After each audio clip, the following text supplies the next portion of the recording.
नमस्कार मित्रांनो, मी आहे राहुल तिडके आणि आपलं टेक्नॉलॉजी नोट्स या चॅनलमध्ये स्वागत आहे. आता जर आपल्याला ABC2 ही शीट आपल्याला हाईड करायची असेल तर कशा पद्धतीने करणार, तर चला बघूया. परत आपण काय करणार, ABC2 ही शीट सिलेक्ट करणार, नंतर राईट क्लिक करणार आणि नंतर आपल्याला इथे खाली ऑप्शन दिसतो हाईड नावाचा. जसं आपण हाईडवर क्लिक करू ती शीट आपल्याला इथून हाईड झालेली दिसेल. आता याच्यामध्ये आपल्याला फक्त ABC आणि DEF ह्या दोनच शीट दिसत आहे. परत आपल्याला समजा DEF हाईड करायची असेल, आपण DEF सिलेक्ट करणार, त्याच्यावर राईट क्लिक करणार, हाईड करणार. काय होईल, ती पण हाईड झालेली आहे. आता आपल्याला हवं असेल त्या दोन्ही शीट परत अनहाईड करायच्या असेल तर कशा पद्धतीने करायच्या. परत आपण काय करणार, लिस्ट शीट टॅबवर येणार, राईट क्लिक करणार आणि इथे अनहाईड नावाचा ऑप्शन दिसतो.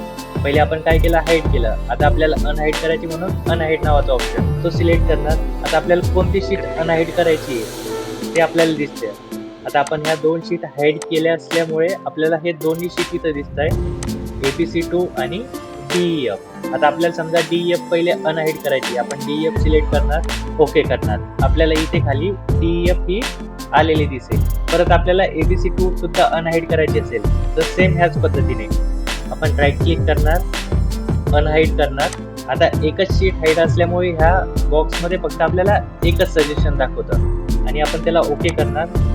ओके केलं, काय झालं, ABC2 ही सुद्धा अनहाईड झाली. तर मित्रांनो, आपण ह्या पद्धतीने याच्यामध्ये शीट हाईड किंवा अनहाईड करू शकतो. जर तुम्हाला हा व्हिडिओ आवडला असेल तर लाईक करा, कमेंट करा, शेअर करा आणि टेक्नॉलॉजी नोट्स या चॅनलला सबस्क्राईब करा. धन्यवाद.